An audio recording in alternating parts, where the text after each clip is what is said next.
Hello friends, welcome on my channel Sania Learning Tutorial and this is Sania। आज की video में हम discuss करेंगे एसएसटी के प्रोजेक्ट पे। जो बीएड में हमें प्रोजेक्ट बनाने को मिलते हैं उसी प्रोजेक्ट में एक प्रोजेक्ट आपको बनाना होता है कंटेंट एनालिसिस का। तो इस वीडियो में मैं आपको बताऊंगी कि कंटेंट एनालिसिस का प्रोजेक्ट कैसे बनाएंगे और उसकी क्या हेडिंग्स होंगी और कैसे आपको वो फॉर्मेट फॉलो करना है। ओके, सो चलिए स्टार्ट करते हैं। सो बीएड में जो प्रोजेक्ट बनते हैं कंटेंट एनालिसिस पे वो डिफरेंट डिफरेंट सब्जेक्ट्स बनते हैं। आपका जो स्पेशल सब्जेक्ट है आप उस पे कंटेंट एनालिसिस का प्रोजेक्ट बनाएंगे। और हमारे चैनल पे पहले से ही और भी लेसन प्लान अपलोडेड हैं सभी तरीके के, तो आप प्लेलिस्ट चेक कर सकते हैं। डिस्क्रिप्शन पे मैंने लिंक दिया हुआ है, उस पर जाके आप वीडियोस को देख सकते हैं। सो यहाँ पे आपको ये फॉर्मेट दिख रहा है और इसे आप कंटेंट एनालिसिस बनाएंगे तो इसके आप बनाना है, आपको पंच शीट पे बनाना है। तो सबसे पहले आप इंडेक्स एक फॉर्म करेंगे, तो सबसे फर्स्ट पेज होता है इंडेक्स का, तो आप इंडेक्स फॉर्म करेंगे। ठीक है, तो यहाँ पर आपको जैसा कि दिख रहा है कि इंडेक्स लिखा हुआ है, इंडेक्स में आपको सारी चीज़ें लिख देनी है। जैसे लिखा हुआ है इंट्रोडक्शन ऑफ कंटेंट एनालिसिस, ये लिखा है। इंट्रोडक्शन में आप क्या क्या हेडिंग इन्वॉल्व कर रहे हैं, क्या क्या डिस्क्राइब कर रहे हैं, वो यहाँ पर आपको पहले इंडेक्स में लिख देना है। Need of content analysis, purpose of content analysis, objective of content analysis, process of content analysis. ठीक है, नेक्स्ट हेडिंग आएगी मैथडोलॉजी ऑफ कंटेंट एनालिसिस। इसके अंदर लिखेंगे क्या स्टेप है कंटेंट एनालिसिस के। Next analysis of text book, यहाँ पर लिखेंगे कि किस बुक की आप एनालिसिस कर रहे हैं, कौन सी बुक से एनालिसिस कर रहे हैं, कौन से चैप्टर पे एनालिसिस कर रहे हैं, और चैप्टर क्लास कौन सी है, चैप्टर नंबर कौन सा है। सो यहाँ पे जैसे आप एनसीईआरटी यूज़ कर रहे हैं तो एनसीईआरटी यहाँ पर लिखेंगे, एनालिसिस ऑफ टेक्स्ट बुक में एनसीईआरटी। ओके, एनसीईआरटी लिख देंगे। नेक्स्ट आ जाएगा रिजल्ट एंड समरी। कंटेंट पहले आपको चीज़ें बता दूं कि अगर आप एनालाइज कर रहे हैं टेक्स्ट बुक का तो वो लिखेंगे, और यहाँ पर कंटेंट एनालिसिस में आप 2 से 3 चैप्टर का कंटेंट एनालिसिस यहाँ पर लिखते हैं। ठीक है, तो जब ये 3 चैप्टर आपके कंप्लीट हो जाएंगे एनालिसिस के, तो आपका फिर लास्ट में जो हेडिंग आ जाएगी वो आ जाएगी result and summary. Result and summary, फिर critical evaluation of the book, फिर कंक्लूजन, सबसे लास्ट में सजेशन आप लिख देंगे। तो ये तो हो गया आपका इंडेक्स। अब एक एक टॉपिक पे हम फोकस करेंगे, तो बढ़ते हैं आगे वीडियो में।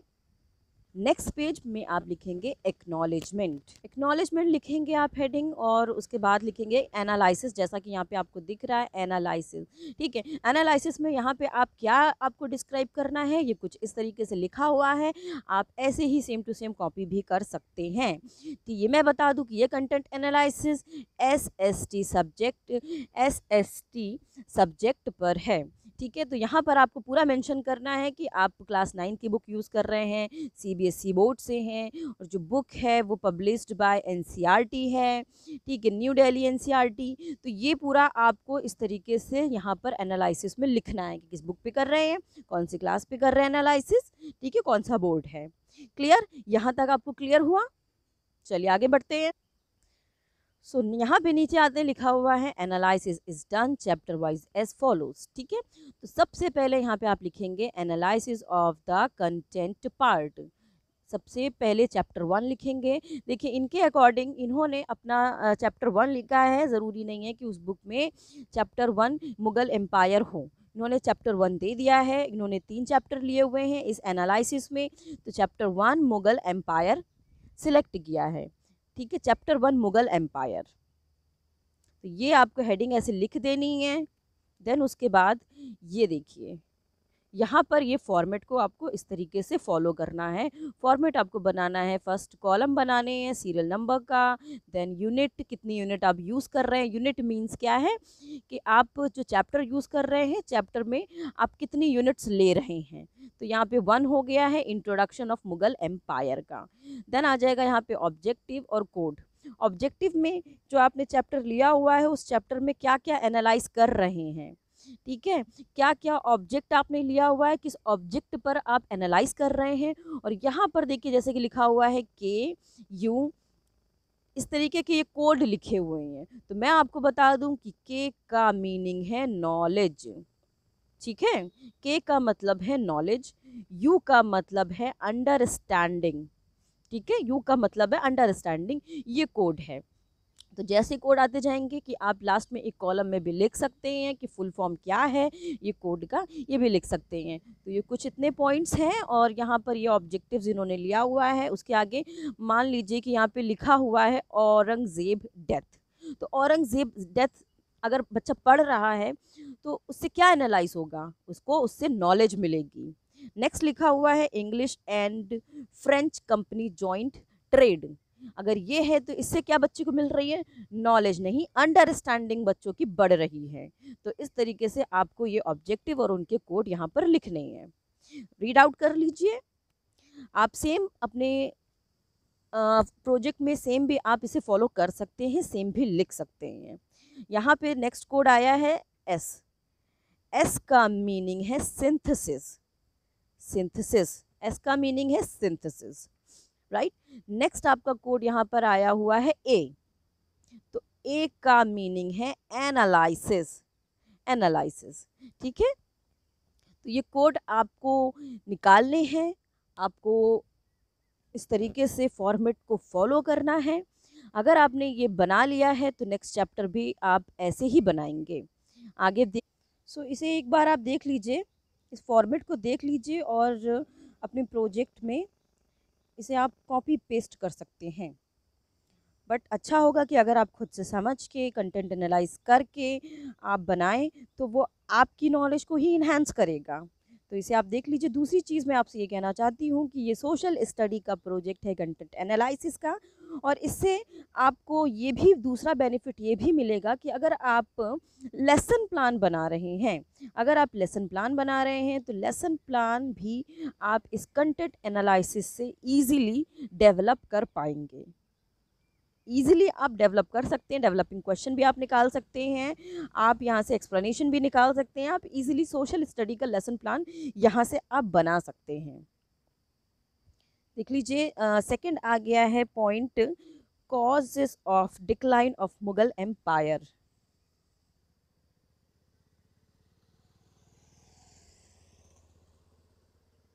रीड कर लीजिए सेकंड पॉइंट। थोड़ा हम आगे बढ़ते हैं, थोड़ा सा जल्दी बढ़ते हैं वरना वीडियो लंबी हो जाएगी। तो आप लोग कमेंट करेंगे कि वीडियो लंबी बना दिया मैम आपने। देखिए नेक्स्ट आएगा role of noble and later Mughals. यहाँ आप देखते रहिए और ऐसे ही समझ के आप बनाइएगा प्रोजेक्ट। दूसरी चीज़ मैं बता दूं कि हमारे चैनल पे सभी तरह के लेसन प्लान अपलोडेड हैं और प्लेलिस्ट का लिंक मैंने डिस्क्रिप्शन में डाल दिया है, तो आप उसे चेकआउट कर सकते हैं।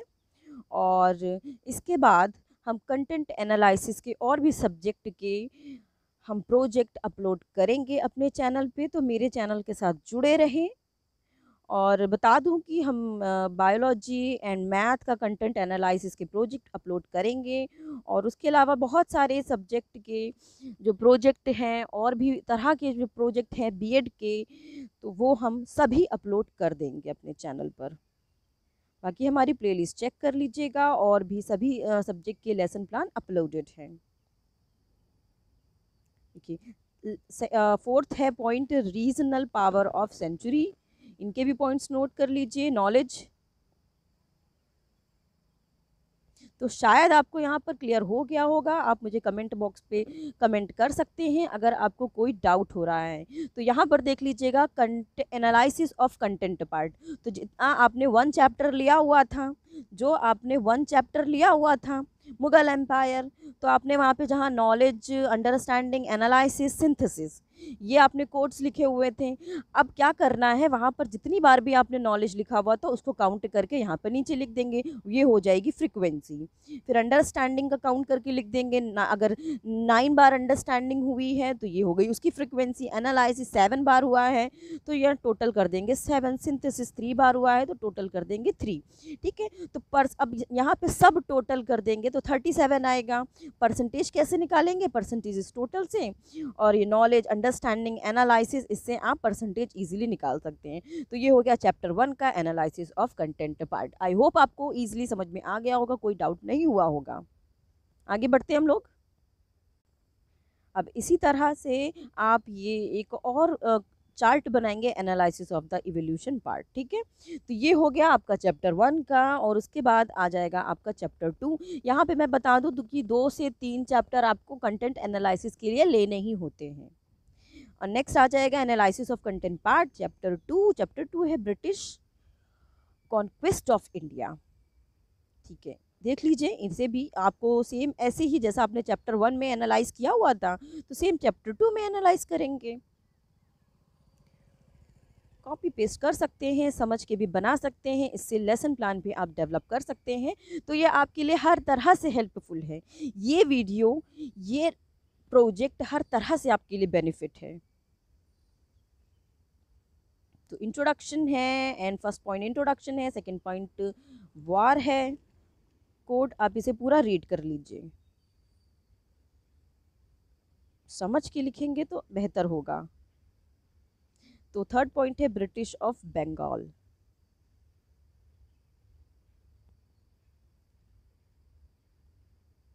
रीड करके लिखिएगा। सेम उसी की तरह जब आपने चैप्टर कंप्लीट कर दिया है, एनालिसिस कंप्लीट कर दिए चैप्टर की, तो यहाँ पर लास्ट में आप लिख देंगे analysis of content part, object frequency, percentage. ये मैं अभी आगे अब बता चुकी हूँ कि आपको ये कैसे लिखना है। चलिए, सेकंड चैप्टर जो है ये भी कंप्लीट हो गया है। फिर एनालिसिस ऑफ इवोल्यूशन पार्ट, ये भी आपको ऐसे ही लिखना है। एंड उसके बाद आपका आ जाएगा थर्ड चैप्टर। मैंने बताया था कि आपको 3 चैप्टर लेने हैं कंटेंट एनालिसिस में। तो analysis of content part chapter 3, impact of British rule आ गया है। सेम फॉलो करना है आपको, 3 चैप्टर लेने हैं। आप रीड कर लीजिएगा, आप अपनी मर्जी से कोई भी 3 चैप्टर ले सकते हैं। अगर आप अदर सब्जेक्ट के हैं तो भी आप कंटेंट एनालिसिस आप इसी फॉर्मेट पर ही करेंगे। वैसे तो मैं अपलोड कर दूंगी अदर चैप्टर का भी कंटेंट एनालिसिस प्रोजेक्ट, मैं आपके साथ शेयर कर दूंगी।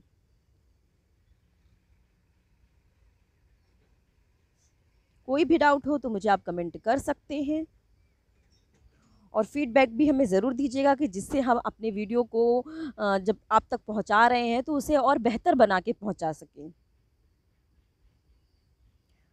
And thank you so much आप लोगों का कि आप लोगों ने मेरे सभी वीडियो को इतना लाइक किया है, और स्पेशली कि आप लोग को हेल्प मिली है उससे। तो ये मेरे लिए बहुत एक खुशी की बात है। पॉइंट्स आप देख लीजिएगा, नोट डाउन कर लीजिए। जिन लोगों को एसएसटी के लेसन प्लान चाहिए तो इससे भी आप डेवलप कर सकते हैं। थर्ड, इंडियन इम्पैक्ट, रीड कर लीजिए आराम से आप, वीडियो को पॉज करके बैकवर्ड फॉरवर्ड करके भी।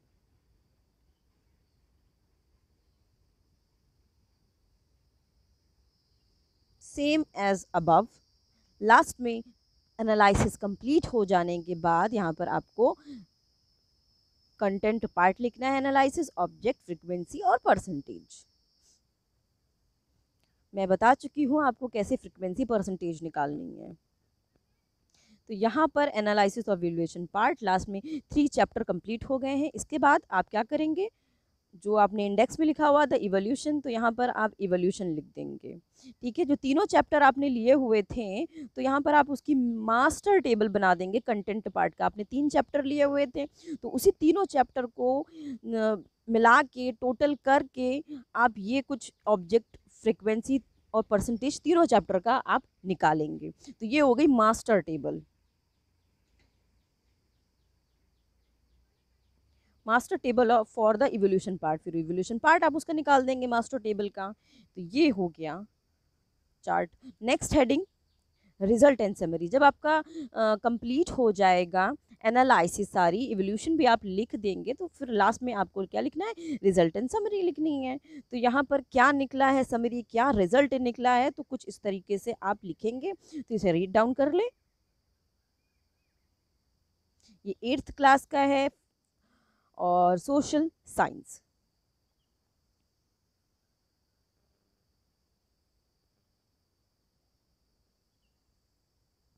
फिर critical evolution of the book, ये लिख देने हैं। कुछ पॉइंट्स ऐसे हैं, इन्हें नोट डाउन कर लें आप। ऐसे ही आपको लिखना है। आप इसे सेम कॉपी भी कर सकते हैं, आपको चेंज करना चाहें तो वो भी कर सकते हैं। कंक्लूजन आ जाएगा, कंक्लूजन आपको ज़रूर लिखना है। तो ये हो गया कंक्लूजन, आप इसे ऐसे लिख दें। फिर लास्ट में सजेशन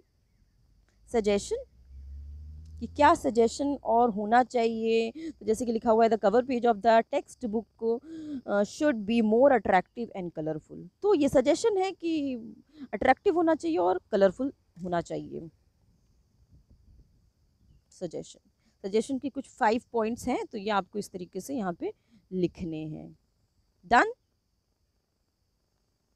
तो यहाँ पे कंप्लीट होता है ये कंटेंट एनालिसिस का प्रोजेक्ट। तो आप ऐसे ही बनाएंगे, इसे ऐसे ही फॉलो करेंगे और वीडियो को अच्छे से देखें, पढ़ें, समझें और लिखें। तो हम आगे भी और भी आपके लिए लेकर आएंगे प्रोजेक्ट बीएड के, और भी इंफॉर्मेटिव हेल्पफुल वीडियो लेकर आएंगे। तो मिलते हैं नेक्स्ट वीडियो में, तब तक के लिए थैंक यू फॉर वॉचिंग।